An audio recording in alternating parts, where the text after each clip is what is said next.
So, you're all probably familiar that a traumatized person will be stuck in a state of flight or fight.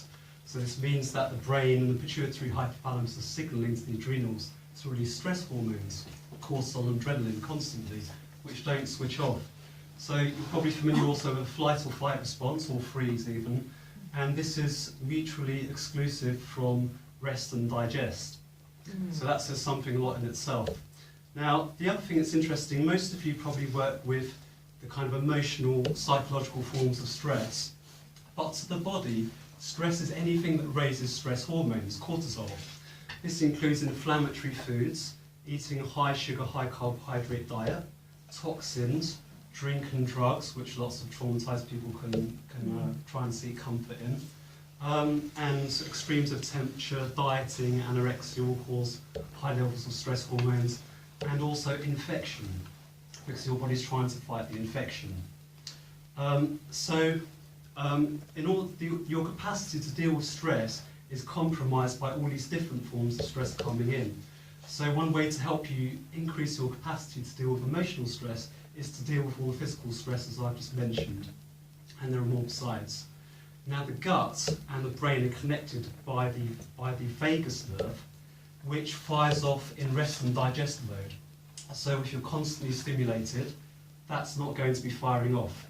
Actually, it fires off more from the gut to the brain than vice versa. Now, what's interesting is stress will cause inflammation in the brain, the kind of stress if you're constantly traumatized, which I'll come back to, and it communicates through the vagus nerve and becomes inflammation in the gut. This works both ways. So now you have inflammation in the gut will cause inflammation in the brain. This is why we know if you have gut issues, you are very likely to be depressed and anxious and not sleep well, and you have poor cognitive function. It's very likely.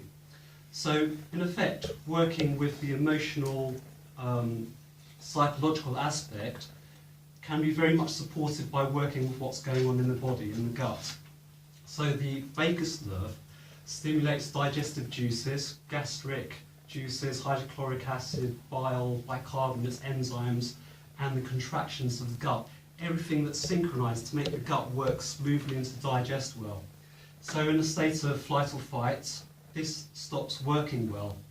And because these juices, and particularly the gastric acid, help control bacteria and parasites and yeast, you're likely to get a gut infection of bacteria, the wrong kind of bacteria, and parasites and yeast.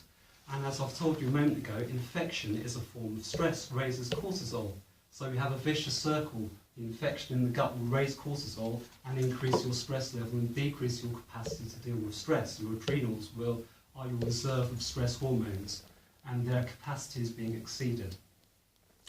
Another point with cortisol is that it gets into the brain, and I said earlier it causes inflammation in the brain. The reason for this is you have neurotransmitters which help a nerve pass its impulse to the next nerve, and the neurotransmitters are made from amino acids which come from protein. Now, either they go down this pathway and form, the amino acids go down this pathway and form neurotransmitters like dopamine and serotonin, or they go down this pathway when you have stress or infection to cause more inflammatory molecules to fight the infection. The inflammatory molecules actually damage some of your brain. It's collateral damage, but you have to fight the infection to survive, which is, I guess, a symbolic. In trauma, you're in survival mode. So what this means, this is why when you have a cold, your stress hormones will be raised.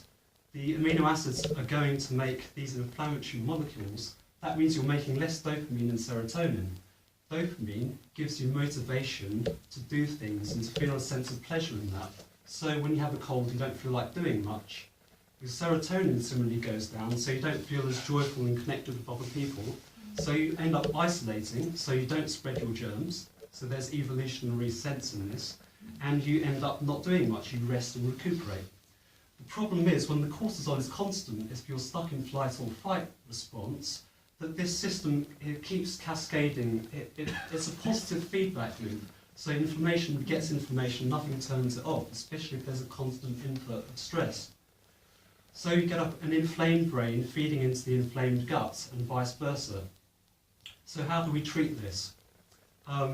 So firstly, for the inflamed brain, We can use you need to be on an anti-inflammatory diet, which involves lots of colourful fruits and veg.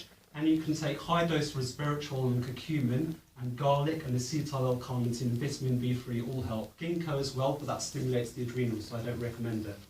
You need to take care of the gut, which is a whole other talk in itself. And there are various exercises to stimulate the vagus nerve to fire off from the brain into the gut, some of which are really pleasant, like meditation, singing loudly at the top of your voice, gargling really hard, sleeping on your right-hand side. Hugs, thank you, Jacqueline, earlier. A nice hug or a massage stimulates the oxytocin, which stimulates that parasympathetic firing of the vagus nerve. So this is all to try and connect the brain and the gut to get this moving. And finally, there are some unpleasant things like actually having a coffee enema that you're trying to hold in for as long as possible. Very unpleasant, but for harder cases, this helps to stimulate this going. And also gargling, I've mentioned. And so basically physical exercises and promoting a gag reflex actually also helps. Thank you.